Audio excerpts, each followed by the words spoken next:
ها ملګرو په دې لپټاپ په دې سکرین کې تاسو ته دا دغه ښکاري که نه د لاینونه دغه شان لاینونه به تاسو څنګه جوړوئ په وړ کې. نو د دې د جوړولو اونلاین طریقه څه ده؟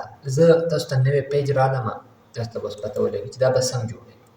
زه دا یو لاین جوړومه لکه درې ځل چې کوم دی از ایکول ټو ولیکي، بیا به څه کې انټر کې، دا ثبت چې یو لاین درکړي.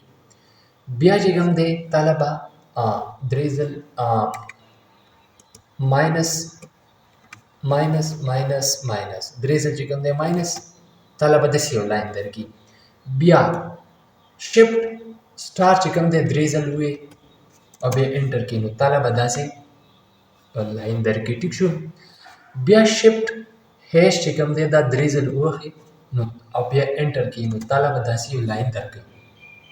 د دې نه پس چې کوم دی تاله به بل یو دا دی دا ریک زیګ والا چې کوم دی دا په دې شفټ او ډیل بټن کې چې کوم نشان وي دا به درې ځله ووهي. دا لاین یې ماله راکړو. ټیک شو. دغه شان دا لاینونه به تاسو په دې شارټکټ کې په مدد سره دا راغلی ځانه ضرورت په وخت کې. ټیک شو. که ویډیو خوښ شي نو زموږ چینل هم سبسکرایب کړئ.